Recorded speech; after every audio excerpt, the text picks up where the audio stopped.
Hi friends, welcome back to my channel. అందరూ ఎలా ఉన్నారండి? బాగున్నారా? నేను కూడా చాలా బాగున్నానండి.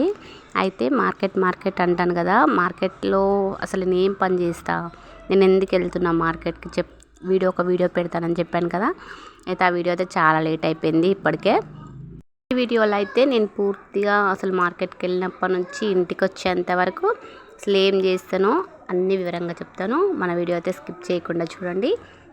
మార్నింగ్ లేవగానే ఇంట్లో పని అయితే అంతా చేసేసుకుని పిల్లలకైతే ఫుడ్ ప్రిపేర్ చేసేసినాక నేనైతే 6:37కి అట్లా మార్కెట్కి వెళ్తానండి. నేను వెళ్ళే లోపు అయితే కాంట అయితే స్టార్ట్ అయిపోతుంది. ఎందుకంటే సమ్మర్లో ఎండ కాక ముందుకే మార్నింగ్ టైంలోనే వర్క్ అంతా అయిపోగొట్టేసుకుంటారు అమ్మాయిలు కూడా. అంటే కాంట జోకడం, వాళ్ళ లారీకి ఎన్ని వడ్ల బస్తాలు కావాలో అన్ని వడ్ల బస్తాలు అయ్యేంత వరకు మార్నింగ్ టైంలోనే కొట్టేసి ఇంటికి వెళ్ళిపోతారు. ఇంటికి వెళ్ళిపోయి మళ్ళీ ఈవినింగ్ టైంలో వచ్చి లారీ వచ్చిన తర్వాత లోడ్ చేస్తారు. అందుకోసమే మనం కూడా మార్నింగే వెళ్ళాల్సి వస్తుంది.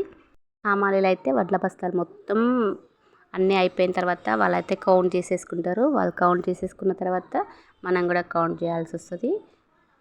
మనతో పాటు ఆ వడ్లు జోకిన రైతు ఉంటాడు కదా, ఆ రైతు కూడా వడ్ల బస్తాలను తను కూడా లెక్క పెట్టుకుంటాడు.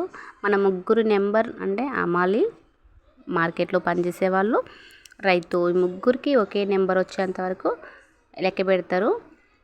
మధ్యలో ఎక్కడన్నా బస్తా స్కిప్ అయితే మాత్రం మళ్ళీ స్టార్టింగ్ నుంచి లెక్క పెట్టాల్సిందే. మేము రోజు లెక్క పెడతాం కాబట్టి మాకైతే కౌంటింగ్లో ఎలాంటి నెంబర్ తప్పులు అయితే రావండి. అసలు సమ్మర్లో అయితే వడ్లు అయితే ఇప్పుడు కొడుతున్న 40 degrees ఎండకైతే 1 or 2 డేస్లోనే 2-3 డేస్ పడుతుంది. ఎందుకంటే చేను పైన ఎక్కువ శాతం ఒక 60% చేను పైన ఎండుతున్నాయి కాబట్టి వడ్లు మార్కెట్లో ఎక్కువ రోజులు అయితే ఎండబడాల్సిన అవసరం ఏం లేదు. ఇప్పుడు మా మార్కెట్లో అయితే ఆల్మోస్ట్ అన్ని వడ్లు ఎండిపోయినాయి ఉన్నాయి. రైతులు మొత్తం ఎండపోసుకున్నారు. మనమైతే ఎండిన వడ్లకి మ్యాచర్ కూడా చూడాలి.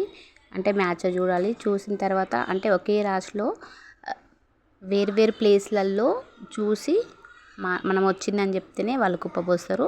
మనకు 70% వచ్చేంత వరకు ఎండబోసుకున్న తర్వాత రాశి అయితే పోసేసుకొని కప్పేసుకుంటారు. మళ్ళీ వర్షం పడినా ఏం కాకుండా సేఫ్ ప్లేస్లో అయితే వడ్ల కుప్పలు అయితే పోసుకొని వాళ్ళ సీరియల్ వచ్చినప్పుడు అదైతే కాంటేయడం అయితే జరుగుతుంది. నేనైతే ఇక్కడ మ్యాచ్ చూడడానికి అయితే ఒకే పట్టలో 4 దిక్కుల మధ్యలో ఒక 6 times అట్లా చూస్తూనే ఉంటాం.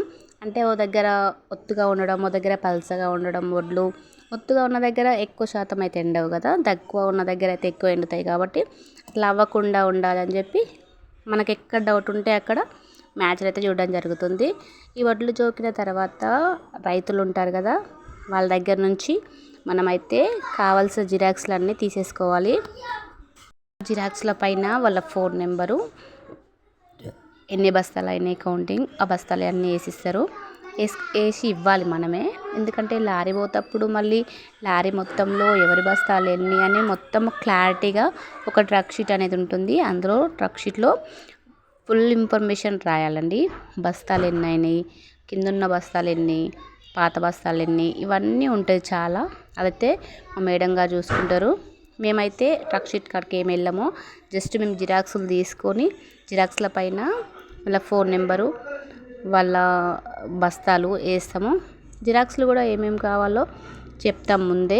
అవన్నీ వాళ్ళు తీసుకొని మేము ముందు రోజే కాంట ఉంది అని ఫోన్ చేస్తాం కాబట్టి వాళ్ళు తీసుకొని వస్తారు మా దగ్గరికి.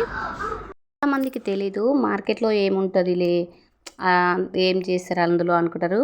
కానీ అందులోకి వెళ్ళిన తర్వాత మనం వర్క్ చేస్తుంటే దాని గురించి, దాంట్లో ఉన్న విషయాల గురించి తెలుస్తుందండి.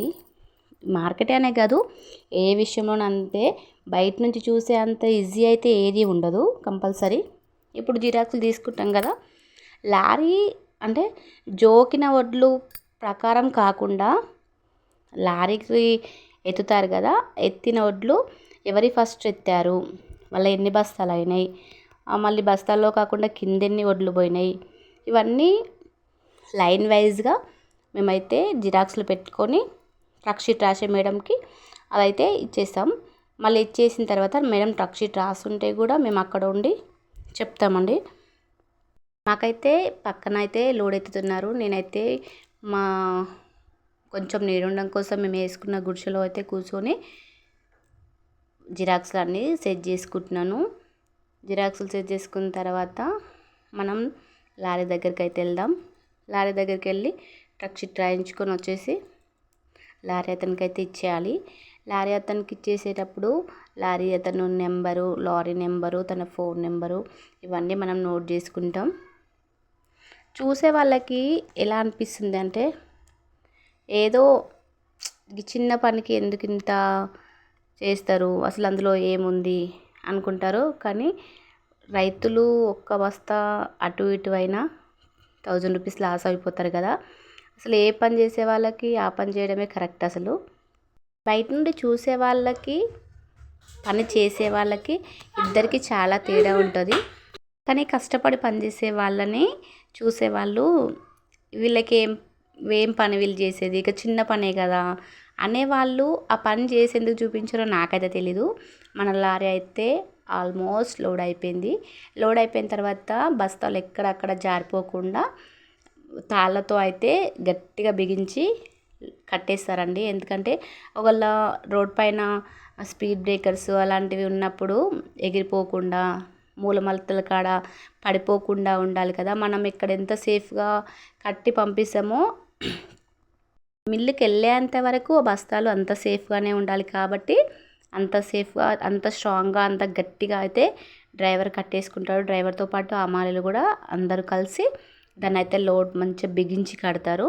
మనకైతే ఆల్మోస్ట్ సాయంత్రం అయిపోయింది. అయితే సాయంత్రం టైంలో, మార్నింగ్ టైంలోనే ఎక్కువ వర్క్ చేస్తారు. ఆఫ్టర్నూన్ టైంలో అయితే చేయరు. ఎండకు తట్టుకోలేకపోతున్నారు కదండి. ఎండకు వడ్ల దుమ్ముకు అసలు తీసుకోలేరు, ఎక్కువసేపు ఉండలేము అందులో. ఓకే ఫ్రెండ్స్, మన ఛానల్ కనుక నచ్చినట్టయితే లైక్ చేయండి, షేర్ చేయండి, కామెంట్ చేయండి ఫ్రెండ్స్. మన ఛానల్కి 1000 మెంబర్స్ సబ్స్క్రైబర్స్ అయితే కంప్లీట్ అయిపోయారు. ఇలాగే సపోర్ట్ చేస్తూ ఉంటే మన ఛానల్ అయితే చాలా తొందరగా ఇంప్రూవ్ అయిపోతుంది. ప్లీజ్ ఫ్రెండ్స్, ఛానల్ని అయితే సపోర్ట్ చేయండి. ఇవైతే బుక్లు మనం అన్లోడ్ అయిపోయిన తర్వాత, బండి అన్లోడ్ అయిపోయిన తర్వాత రాసే బుక్లు కూడా చాలా 2-3 బుక్స్ ఉంటాయి. మనం రాసి ఇస్తే బిల్ కొట్టడానికి, బిల్ కొట్టే వాళ్ళు ఉంటారు కదా, వాళ్ళు బిల్ కొడతారు. బిల్ కొట్టేసిన తర్వాత రైతులకైతే బిల్ శాంక్షన్ అయిపోయాక వాళ్ళైతే హ్యాపీ, మనం కూడా హ్యాపీ. Okay friends, bye.